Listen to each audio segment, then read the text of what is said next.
Hello everyone, my name is Superlative, and welcome to a new series of my channel where I'm gonna try to give you my opinions and tell you what's important about Gwent and stuff like that. And first video is about which factions to choose, like just when you're starting out, or basically want to focus on one faction and what they're about. Obviously, I'm not gonna tell you which one to choose, but this is just gonna be a brief description of each one. Like first of all, it's Nilfgaard. Basically, when you play Nilfgaard, the whole point is basically there's a few different types. There's basically where a siege, you're using the siege weapon to attack when you're revealing. Like basically, there's cards that reveal cards in your opponent's hands. So you put that down so you can see what they have, so you can try to work around it. Because the whole point of Nilfgaard is you want to work around your opponent's strategy. You want to destroy it and basically work around it. And like this unit, if he gets revealed, he automatically gets played, and then you draw a card, which is good. Now, basically, you have a lot of spying units and stuff like that, but it's all about spying, revealing, and there's some control stuff like that, because like this is good control right here. I'll show you in color. It's basically every time a card's revealed, you do 2 damage, and then there's a leader card if you play revealed. They keep switching it up, but Morin Vorus, basically you reveal up to 3 cards in either player's hand, so you can even. Okay, well, yeah, sorry about that. I just got interrupted, but there's more in Vorus where you basically reveal up to 3 cards in each player's hand, either hand, and if you do that, you can have strategy around. Like, say you want to reveal all your wow, I just butchered that. Basically, you want these foot soldiers. Wow, butchered that too. Basically, if you want to do the foot soldiers, reveal them. You can put them all down, and then I know a good strategy with I believe it's, yeah.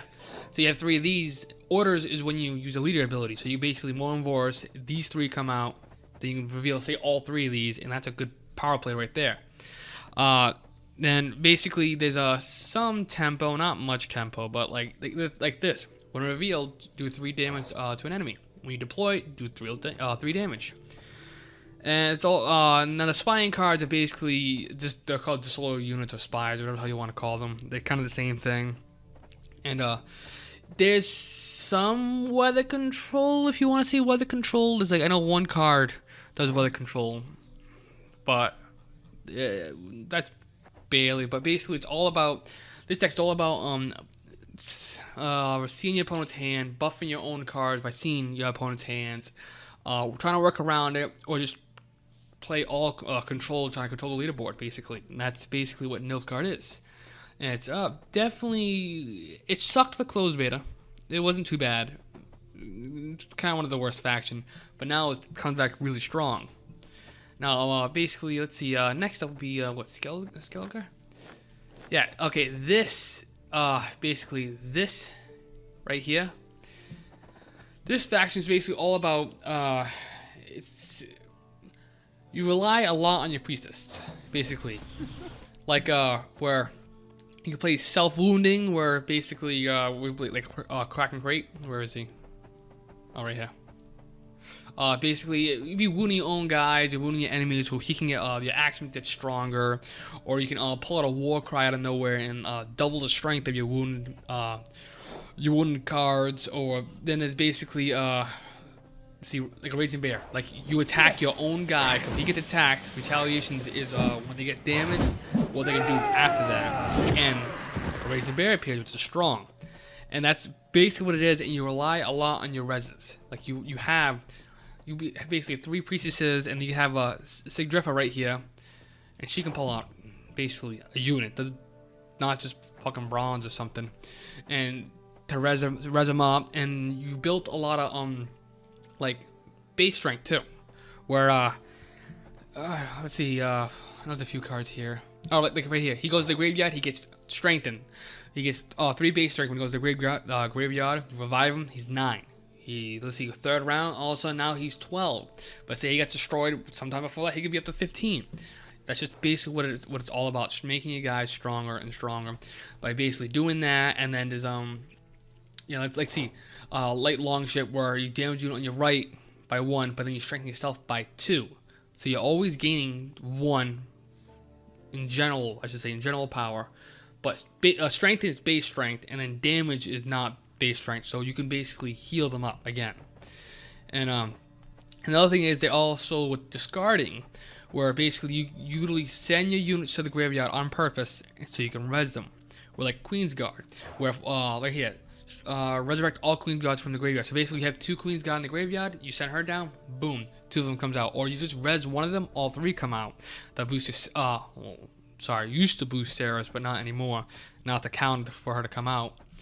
And that's basically what it is. You're basically boosting yourself with base strength, or you're wounding the enemy so you gain more strength, or you're wounding yourself to double your own strength, and stuff like that. And that's basically what Skeleton is all about. Definitely a fun faction. And now let's see. There's also monsters. Basically, monsters is all about weather control, breeding, and consuming. Where like you want to be applying weather on the board, where the opponent has to react.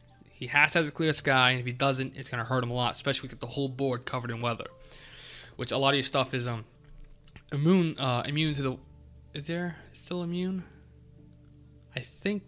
Actually, I don't even know. I think they took immunity away. Well, anyways, yeah.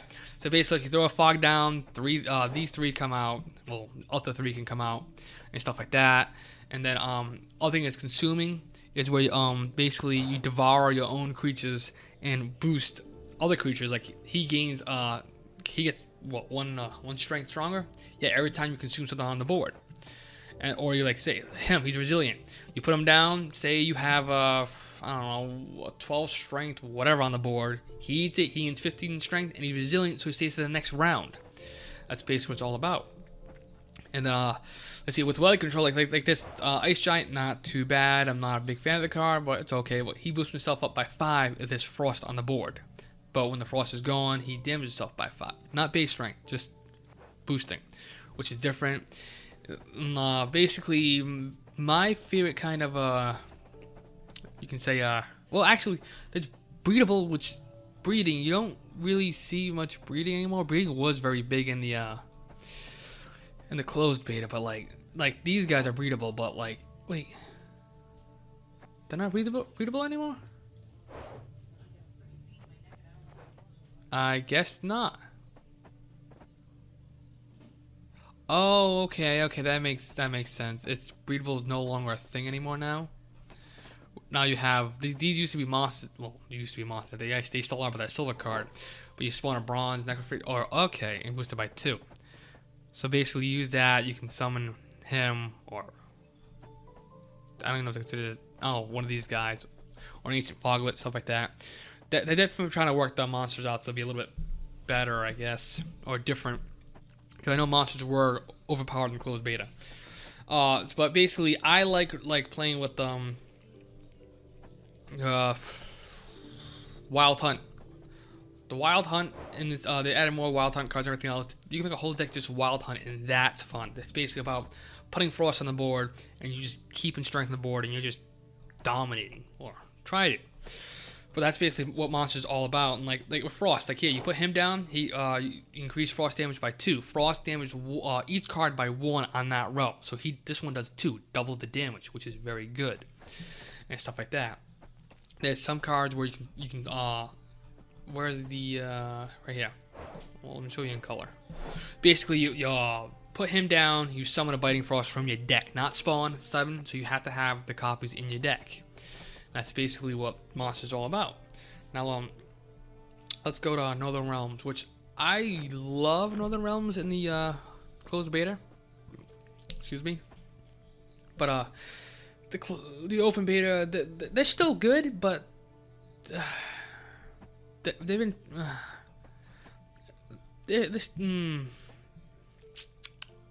basically Northern Realms is all about used to be about controlling, then having just a shit ton of units on the field, and then promoting those units to get gold so they can't get hurt. Well, promotion's gone. You cannot promote a unit anymore. So basically, they're all about just getting pure power on the board and trying to control the other unit. Which basically you have machines like trebuchets and all that, where you put him down, does damage dealt by all units on your opponent's side by 2 in that row, which that can get really, especially in a late, long round, and they start piling 5-6 units on a row. Put them down, that's 2 for right there. That's 10 that's like 10 damage. And if you have a fresh crew, which is basically like a crewman, he adds 1. And then say you have both of them, he goes in the middle of both of them, he does 4 for each guy. That's kind of really good, honestly.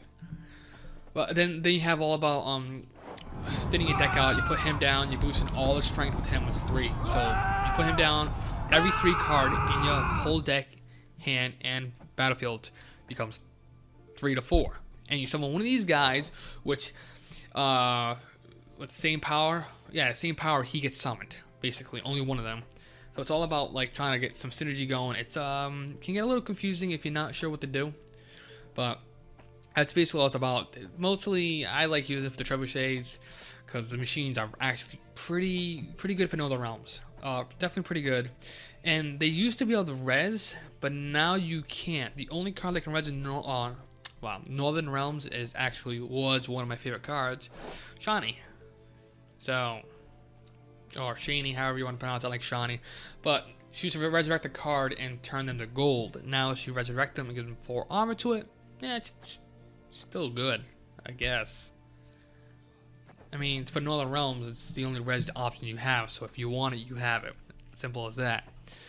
But yeah, Northern Realms, he's you can do pretty good. And also another thing that's been added, especially with Northern Realms, it's definitely Northern Realms, armor. Put down a guy like he can remove. Say you have a few units with armor on them and stuff like that. Let me get a good example. Who has armor? I think he has armor. No. Yes. Turnstar. If not armor, boost himself by 2 and add 2 armor to it. So basically, say you have a couple of him on the field, you can literally throw this guy down, take the armor away from them, and he gains the power, and then they're gonna re-armor up and gain more power next round. Not too bad, but not too good. And then basically you have these guys right here, the siege support, which that's actually a little bit, that's fine. Basically you boost each ally by 1 and add 1 armor to it. If it's a machine, boost it by 2 and add 2 armor to it, which that's very good if you play machines. Definitely very good. And then obviously these guys use the thin out your decks more, so you get, like I said, reinforcement. You want to like, oh shit, we need more units on the board. That's how they're about. And they can get a really good tempo going on if you know how to use the deck and you can get lucky with the draws. If you can't get lucky, sometimes it sucks a lot. And it's just how it is. But let's go with Cartels, which is a pretty good faction. Basically, Cartels specialize in flexibility and ambushing and traps, basically, where Cartels can basically play around a lot of decks. Where say you face a weather control, you can literally have cards that bounces your cards off the row and stuff like that, and everything else. Like there here, move an ally to your row and boost it by 3. So say you have what's that? Mahakam Defender in the obviously melee row. They biting frost at you, like, oh shit. You put him down, you pull him back to the siege row, basically, and then he won't get hurt anymore. That's basically dodging the weather and stuff like that. And then traps, where trap cards go face down, and basically your opponents don't know what they are until something happens. Either like this one, spray when your opponent passes, and then there's some where actually I'm not even sure if they even still have those. I haven't played Cartels since the closed beta. But and also they specialize in spells, basically. So like you can turn any card in your deck in your hand to a scorch. So literally you can run like 2 scorches in your deck. And if you want to get technical, you run 3 scorches in your deck because I believe that's yeah, this is a regular special. Where is she? Huh. Oh, it's from your opponent's graveyard? Oh, it's the leader ability, isn't it? So I think I go all the way up. Right here, Ethanol.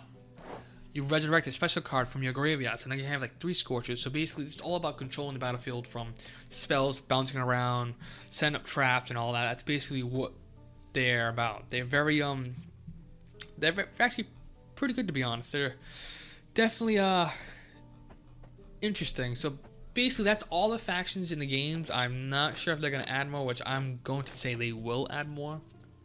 Oh, and also you have neutral cards and all that, so where you can customize it to even more to your style. But my suggestion is try all starter decks and see what you like. Look at all the cards in each faction and see how you want to play. Like, do you want to just get your units on the board? Do you want to play weather so you can just keep weakening your opponent? Do you want to basically strengthen yourself or weaken yourself and then buffing yourself afterwards? You want to play highly on reses and stuff like that? Every deck has a strength. Every deck has a weakness. You got to find the strength and weaknesses of the deck you make and try to work around it. There's obviously no perfect decks. That's just what it is. But you can make a great deck, and you can learn from the weakness and try to work around your weakness. Like, there's some games where like some decks aren't good facing against weather monsters. So basically, if you can work around it, you can probably win. But you gotta work around it. That's the thing. But if you got this far, thank you for watching. I'm not sure which the next video will be about or when it will be up, but thank you for watching. So hopefully see you in the next video. Bye.